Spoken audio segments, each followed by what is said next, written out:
감동은 약이 됩니다. 지친 하루를 마무리하는 밤, 우리는 말없이 스크롤을 내리며 누군가의 이야기를 듣습니다. 누군가의 눈물, 누군가의 미소, 그 속에서 우리는 문득 나 자신을 발견하게 됩니다. 삶은 단단한 것 같지만 생각보다 쉽게 무너지고 생각보다 자주 흔들립니다. 그럴 때마다 누군가의 이야기가 내게 말없이 손을 건네곤 하죠. 괜찮아. 너만 그런 게 아니야. 감동은 그렇게 마음속 가장 깊은 곳을 조용히 어루만집니다. 그 어떤 조언보다 따뜻하게, 그 어떤 위로보다 오래도록 남습니다. 우리는 압니다. 세상을 바꾸는 건 거대한 이론이나 화려한 연설이 아니라 조용히 흘러가는 한 사람의 이야기라는 걸요. 그래서 우리는 이야기를 전합니다. 때로는 눈물로, 때로는 웃음으로, 그러나 언제나 진심으로. 이 채널은 그저 감동적인 영상을 보여주는 곳이 아닙니다. 당신의 마음을 살리는 채널입니다. 우리는 믿습니다. 감동은 또 하나의 생명력이라고. 무너진 마음을 다시 일으키고 차가운 세상 속에서 작은 온기를 전하는 불씨가 된다고. 사랑을 포기하려던 어느 날, 이혼을 고민하던 어느 부부가 어느 날 우연히 듣게 된 누군가의 사연 한 줄에 다시 서로를 붙잡게 되었다면, 혼자라고 느끼던 어느 밤 당신이 이 채널에서 우연히 본 한 문장에 소리 없이 울었다면 그건 그냥 콘텐츠가 아닙니다. 그건 생명입니다. 이야기가 당신의 마음을 살린 겁니다. 우리는 그런 이야기를 전합니다. 눈부시지 않아도 괜찮은, 화려하지 않아도 진심인 그런 이야기를요. 당신이 지금 누군가의 말 한마디를 기다리고 있다면 우리는 여기 있습니다. 당신이 지금 조금이라도 따뜻함을 원한다면 우리는 오늘도 새로운 이야기를 꺼냅니다. 감동은 약이 되고 이야기는 삶을 바꿉니다. 이 말이 믿기지 않으신다면 조금만 기다려주세요. 지금 이 순간부터 당신도 느끼게 될 테니까요. 그리고 그 감동을 누구보다 먼저 받고 싶다면 지금 구독해주세요. 감동이 올라오는 순간 세상에서 가장 먼저 전해드릴게요. 오늘도 당신의 마음에 작은 빛 하나가 되어드리겠습니다. 이곳은 감동 스토리입니다. 세상의 모든 진심을 가장 조용히, 가장 따뜻하게 전하는 곳. 안녕하세요. 단어장 첫 장에 적힌 그 말을 나는 처음으로 소리내어 읽었다. 안 마이너스 영 마이너스 하 마이너스 세 마이너스요. 입안에서 어설프게 흘러나온 음절들이 어쩐지 낯설지 않았다. 어디선가 분명히 들은 적이 있는 말. 하지만 그 뜻을 정확히 아는 건 처음이었다. 그날 이후 나는 지하철에 오르면 무릎 위에 단어장을 꺼내 올려두었다. 스마트폰 대신 사람들 사이에서 나만의 작은 세계를 펼쳐놓는 것 같았다. 고맙습니다. 사랑해요. 괜찮아요. 나는 단어를 발음해보며 머릿속으로 그 의미를 상상했다. 이건 어떤 상황에서 쓰일까? 누군가 이런 말을 나에게 해준다면 어떤 기분일까? 점점 단어 하나하나가 문자가 아니라 감정처럼 느껴지기 시작했다. 그리고 이상하게도 이 단어장을 읽는 그 순간만큼은 마음이 덜 외로웠다. 학교에 도착하면 현실은 다시 차가워졌다. 유나라는 이름조차 익숙해지지 않은 친구들, 가끔 마주치는 시선들, 교실 한쪽에서 나는 조용히 도시락을 먹곤 했다. 처음엔 아무도 말을 걸지 않았다. 그냥 조용한 전학생 하나쯤으로 여겼던 것 같다. 그런데 어느 날이었다. 내가 쉬는 시간에 책상 위에 단어장을 펴놓고 있었을 때 조용히 다가와 내 옆에 앉은 한 친구가 물었다. 그거 한국어야? 나는 깜짝 놀라 그녀를 바라봤다. 그녀는 환하게 웃으며 고개를 끄덕였다. 나도 BTS 좋아해서 조금 배우고 있어. 근데 발음이 어려워서 포기했어. 그녀의 이름은 히로코였다. 작고 눈이 동그란, 말수가 적은 아이. 하지만 나처럼 혼자 있는 시간이 많은 듯한 친구였다. 그날 이후로 우리는 가끔씩 마주 앉아 한국어 단어장을 함께 봤다. 나는 아직 단어 몇 개밖에 모르는 상태였지만 그 작은 단어장에서 시작된 대화는 우리를 조금씩 가까워지게 만들었다. 어느 날 히로코가 내게 말했다. 유나는 왜 한국어를 배우고 싶어졌어? 나는 잠시 고민하다가 이렇게 대답했다. 처음엔 그냥 단어장을 주었어. 그런데 읽을수록 이 말들이 나한테 말 걸어주는 느낌이었어. 히로코는 조용히 웃더니 내게 다른 단어를 알려주었다. 그럼 이건 어때? 힘내요. 나는 단어장을 꺼내 그 말을 써보았다. 힘내요. 그 순간 마치 누군가가 내 어깨를 다정히 감싸주는 기분이 들었다. 이 단어 하나로도 사람은 누군가에게 위로가 될 수 있구나. 그 단순하고도 강한 감정을 나는 처음으로 느꼈다. 시간이 흘러 나는 지하철에서도 단어장을 펴놓고 읽는 게 익숙해졌다. 사람들의 시선이 신경 쓰이지 않았다. 오히려 누군가 나를 쳐다보면 속으로 이렇게 생각했다. 혹시 이 단어를 아는 사람이 있을까? 그렇게 어느 날 지하철에서 내 앞에 앉은 한 중년 여성이 내 단어장을 가리키며 말했다. 그거 혹시 한국어 공부하시나요? 나는 깜짝 놀라 고개를 끄덕였다. 그녀는 조용히 미소를 지으며 말했다. 저 한국 사람이에요. 그 단어들 정말 예쁜 말들이에요. 나는 어쩔 줄 몰라 하며 단어장을 꼭 쥐었다. 그리고 말했다. 감사합니다. 그녀는 빙그레 웃으며 대답했다. 천만에요. 잘하고 있어요. 그 짧은 대화. 하지만 그 짧은 순간이 나에겐 말할 수 없이 벅찼다. 나는 태어나 처음으로 한국어로 누군가와 대화를 나눴고 처음으로 내가 누군가와 연결되었다는 느낌을 받았다. 그날 이후 나는 더 많은 단어를 외우기 시작했다. 학교에선 히로코와 함께 간단한 문장을 만들어보고 지하철에선 작은 노트에 한국어 일기를 쓰기 시작했다. 오늘은 날씨가 따뜻하다. 나는 학교에서 친구랑 얘기했다. 나는 한국어가 좋다. 그 문장들 속엔 이제 내 감정이 담기기 시작했다. 그건 더 이상 남의 언어가 아니었다. 나의 언어, 나의 이야기가 되었다. 그리고 어느 날이었다. 학교에서 발표 수업이 있었다. 자신의 취미나 관심 있는 것을 소개하는 시간. 나는 망설이다가 결국 앞으로 나가 한국어 단어장 이야기를 꺼냈다. 처음엔 다들 조용했다. 그런데 내가 떨리는 목소리로 감사합니다라는 단어를 발음하자 몇몇 아이들이 미소를 지었다. 그게 무슨 뜻이야? 이런 발음 맞아? 질문이 이어졌다. 그리고 나는 처음으로 내가 무언가를 가르치고 있다는 사실을 깨달았다. 그리고 그들이 내 이야기에 귀를 기울이고 있다는 것도. 그날 이후로 나는 전보다 많은 친구들과 인사를 나누게 되었고 히로코 외에도 한국어에 관심 있는 친구들과 작은 모임도 만들었다. 우리는 매주 점심시간마다 교실 구석에 모여 한국어 드라마에서 들은 대사를 따라 말하고 직접 짧은 문장을 만들어 읽기도 했다. 그 작은 모임은 처음에는 단순한 흥미로 시작됐지만 어느새 서로의 진심을 나누는 공간이 되어 있었다. 그리고 그 중심에는 내가 지하철에서 우연히 주운 그 단어장이 있었다. 그날은 유난히 추운 아침이었다. 지하철 플랫폼에 서 있는 내 몸도 그 속에서 타오르던 내 마음도 어딘가 서늘하게 식어가고 있었다. 며칠 전 단어장을 처음 주웠던 자리에 다시 가보았지만 그곳엔 아무것도 없었다. 나는 어느샌가 그 작은 종이 책자에 나의 외로움과 기대, 따뜻함을 모두 투영해왔던 걸까? 그 단어장이 없었다면 나는 여전히 조용히 벽만 바라보며 점심을 먹고 있었을지도 모른다.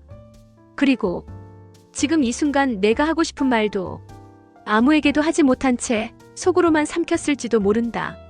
히로코는 며칠째 학교에 나오지 않았다. 문득 그녀의 빈자리를 보며 나는 단어장을 펼쳤다.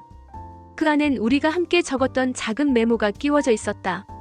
힘내요. 나는 당신을 응원해요. 그건 히로코가 내게 처음 건넨 한국어였다. 나는 떨리는 손으로 그 문장을 꺼내들었다.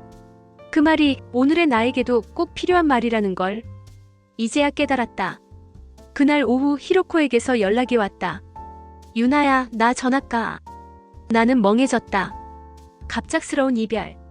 내가 도쿄에서 처음으로 친구라고 부를 수 있었던 사람, 같이 한국어를 공부하며 소소한 웃음을 나눴던 그 친구가 이제 내 곁을 떠난다. 미안해. 말하지 못해서. 하지만 너랑 보낸 시간이 내게 정말 큰 위로였어. 한국어도 너도. 그게 날 많이 살게 했어. 나는 핸드폰을 쥔 채 울음을 삼켰다. 나도야. 히로코 덕분에 나 많이 바뀌었어. 며칠 후 히로코는 전학을 갔다. 나는 아무 말도 하지 못한 채 교실 창밖만 바라보았다. 마치 누군가 내 마음을 통째로 들고 가버린 듯한 허전함이 밀려왔다. 하지만 나는 알고 있었다. 이별은 슬프지만 그건 우리가 진심으로 연결되어 있었다는 증거라는 걸. 나는 단어장 맨 뒷장에 내가 처음으로 만든 한국어 문장을 적었다. 당신을 잊지 않아요. 고맙습니다. 보고 싶을 거예요. 그리고 그 문장을 눈 감고 소리내어 읽었다. 며칠 후 학교에서 작은 문화 발표회가 열렸다. 각자 자신이 소개하고 싶은 문화나 경험을 발표하는 날. 많은 친구들이 애니메이션, 음식, 가족 이야기 등을 준비해왔다. 나는 고민 끝에 내가 만난 한국어 이야기, 그리고 히로코와 함께했던 단어장을 소개하기로 결심했다. 무대에 선 나는 손에 작은 단어장 하나만 들고 있었다. 그리고 조용히 말을 시작했다. 안녕하세요. 저는 도쿄에 온 지 4개월 된 전학생 유나입니다. 그리고 이건 제가 가장 소중하게 생각하는 단어장입니다. 아이들이 조용히 고개를 들었다. 나는 그들에게 말했다. 처음 도쿄에 왔을 때 저는 아무도 없다고 느꼈어요. 말을 걸기도 다가가기도 어려웠고 그저 조용히 지나가고 싶었어요. 숨을 고르고 단어장 한 페이지를 넘겼다. 그런데 지하철에서 이 단어장을 줍게 되었고 그 안에 적힌 단어 하나하나가 제 마음에 말을 걸기 시작했어요. 나는 하나씩 단어를 읽어주었다. 안녕하세요. 괜찮아요. 힘내요. 그 말들이 저를 구했어요. 그리고 제 옆에 있어준 친구와 이 단어를 통해 마음을 나눌 수 있었어요. 아이들의 눈빛이 달라졌다. 누구도 웃지 않았고 누구도 무시하지 않았다. 그들은 진심으로 내 이야기에 귀를 기울이고 있었다. 나는 마지막으로 말했다. 단어장은 작았지만 그 안엔 마음이 있었어요. 그리고 그 마음이 사람과 사람을 연결해줬어요. 저는 이제 혼자가 아닙니다. 박수 소리가 울렸다. 그건 단순한 예의가 아닌 진심이 담긴 격려였다. 그날 이후 몇몇 친구들이 내게 말을 걸어왔다. 나도 한국어 조금 알아. 같이 해볼래? 그 단어장 복사해서 나도 써봐도 돼? 유나가 만든 문장 너무 예뻤어. 나는 웃으며 고개를 끄덕였다. 그리고 생각했다.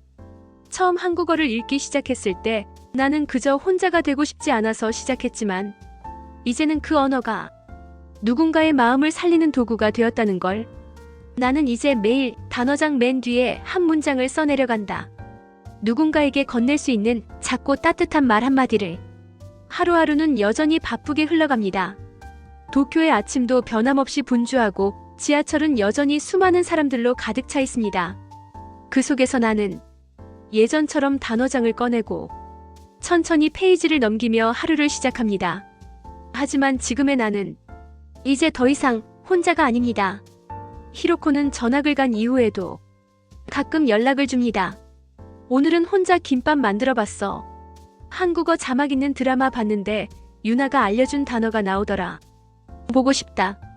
그 짧은 메시지 속엔 우리가 함께했던 시간, 우리만의 작고 소중했던 세계가 그대로 담겨 있었습니다. 나는 그녀와 공유했던 그 단어장을 이제는 우리 둘만의 추억 노트로 만들어가고 있습니다. 맨 뒷장엔 그녀가 남긴 마지막 글귀가 있습니다. 언제 어디서든 말 한마디가 누군가의 세상이 될 수 있어. 그 문장을 볼 때마다 나는 이 이야기를 더 많은 사람들과 나누고 싶다는 생각을 합니다. 어느 날 나는 교실 뒷자리 창문에 앉아 창밖을 바라보다가 문득 반 아이들에게 작은 메모를 돌렸습니다. 하얀 종이 한 장에 내가 가장 좋아하는 한국어 단어를 적은 메모. 괜찮아요. 그리고 그 밑에 이렇게 썼습니다. 이 말이 오늘 당신에게 필요한 말이길 바라요. 처음엔 몇 명만 반응했지만 다음 날 누군가 내 책상 위에 또 다른 메모를 올려놓았습니다. 고마워요. 덕분에 진짜 힘이 됐어요. 그날 이후 우리는 말없이 서로의 책상에 작은 한국어 단어를 올려놓는 비밀놀이를 시작했습니다. 누군가는 행복해요를, 누군가는 보고 싶어요를, 누군가는 수고했어요를 남겼습니다. 어떤 날은 하루 종일 아무 말도 하지 않았지만 그 작은 종이 한 장 덕분에 우리는 연결되어 있다는 걸 느낄 수 있었습니다. 그리고 나는 결심했습니다. 내가 주운 그 단어장처럼 누군가에게 따뜻한 말 한마디를 전해주는 사람이 되자. 말은 짧지만 그 안에 담긴 마음은 깊다는 걸 나는 누구보다 잘 알고 있으니까요. 몇 달이 지나 학교 축제에서 나는 다시 무대에 섰습니다. 이번엔 혼자가 아니었습니다. 같은 반 친구 몇 명이 함께했고 우리는 한국어의 따뜻한 말이라는 주제로 짧은 발표를 준비했습니다. 누구는 밥 먹었어요? 라는 말의 의미를 전했고 누구는 괜찮아요 라는 단어의 숨은 위로를 설명했습니다. 그리고 나는 처음으로 사람들 앞에서 울었습니다. 말을 하다가 그날 히로코가 떠났던 순간, 처음 한국인 아주머니와 눈을 마주쳤던 순간, 누군가 내 책상 위에 고마워요라는 말을 적어두었던 그날이 모두 머릿속에 떠올랐기 때문입니다. 그 눈물은 슬퍼서가 아니라 정말 감사해서 흘러나온 눈물이었습니다. 그 발표가 끝난 후 선생님이 내게 다가와 조용히 말했다. 유나, 너 덕분에 우리 반 분위기가 많이 따뜻해졌단다. 그 한마디에 나는 마음속으로 다시 단어장을 펼쳤습니다. 그 단어장을 처음 펼쳤던 그날의 나에게 지금 이 말을 들려주고 싶었어요. 괜찮아. 시간이 걸려도 너의 진심은 꼭 누군가에게 닿게 될 거야. 그리고 지금 이 순간 이 영상을 보고 계신 당신에게 이야기를 건넵니다. 어쩌면 당신도 어디선가 단어장 하나를 잃어버린 채 길을 걷고 있을지도 모릅니다. 누군가와 대화가 끊기고 감정의 문이 닫힌 채 마음을 표현하는 법을 잊고 살아가고 있을지도 모릅니다. 그렇다면 오늘 이 짧은 문장을 기억해 주세요. 당신은 혼자가 아닙니다. 그리고 지금 이 순간 누군가가 당신을 응원하고 있습니다. 그게 바로 제가 이 영상을 만든 이유입니다. 단어 하나로도 삶은 다시 시작될 수 있습니다. 단어 하나로도 마음은 다시 살아날 수 있습니다. 오늘도 저는 그 단어장을 꺼내들고 새로운 단어를 하나 더 배웁니다. 기다릴게요. 지금 이 영상을 보시는 당신이 언젠가 이 말이 담긴 메모를 받게 되길 바라며 오늘의 이야기 여기서 마칩니다. 이야기를 끝까지 들어주셔서 감사합니다. 혹시 지금 마음속에 무언가 하나라도 따뜻해졌다면 그것만으로도 이 이야기는 충분히 의미가 있었을 거예요. 우리는 알고 있습니다. 지금 이 순간에도 어딘가에서 누군가는 조용히 울고 있고 누군가는 말없이 마음을 숨긴 채 살아가고 있다는 것을요. 그런 당신에게 작은 감동 하나라도 전하고 싶었습니다. 눈부신 스토리가 아니어도 괜찮아요. 그저 오늘 하루 당신의 마음이 조금 더 부드러워졌다면 그게 바로 우리가 이 채널을 만든 이유입니다. 이 채널은 감동을 만들어내는 곳이 아닙니다. 세상에 이미 존재하는 아름다운 마음들을 조용히 진심으로 전하는 통로일 뿐이에요. 혹시 내일도 힘드실까요? 혹시 또 누군가의 말 한마디가 필요하신가요? 그렇다면 우리가 다시 찾아올게요. 구독 버튼을 눌러주세요. 그러면 당신이 지치기 전에 우리가 먼저 감동을 전해드릴게요. 당신이 외롭기 전에 우리가 먼저 따뜻한 이야기를 들려드릴게요. 누군가는 말합니다. 요즘 같은 시대에 감동은 사치 아니냐고. 하지만 우리는 믿습니다. 감동은 사치가 아니라 삶을 견디게 하는 가장 순수한 에너지라고. 이 채널의 모든 이야기는 당신의 삶을 위해 존재합니다. 그리고 언젠가 당신의 이야기도 누군가의 삶을 바꾸는 감동이 되기를 바랍니다. 구독은 우리와 마음을 나누겠다는 작은 약속이에요.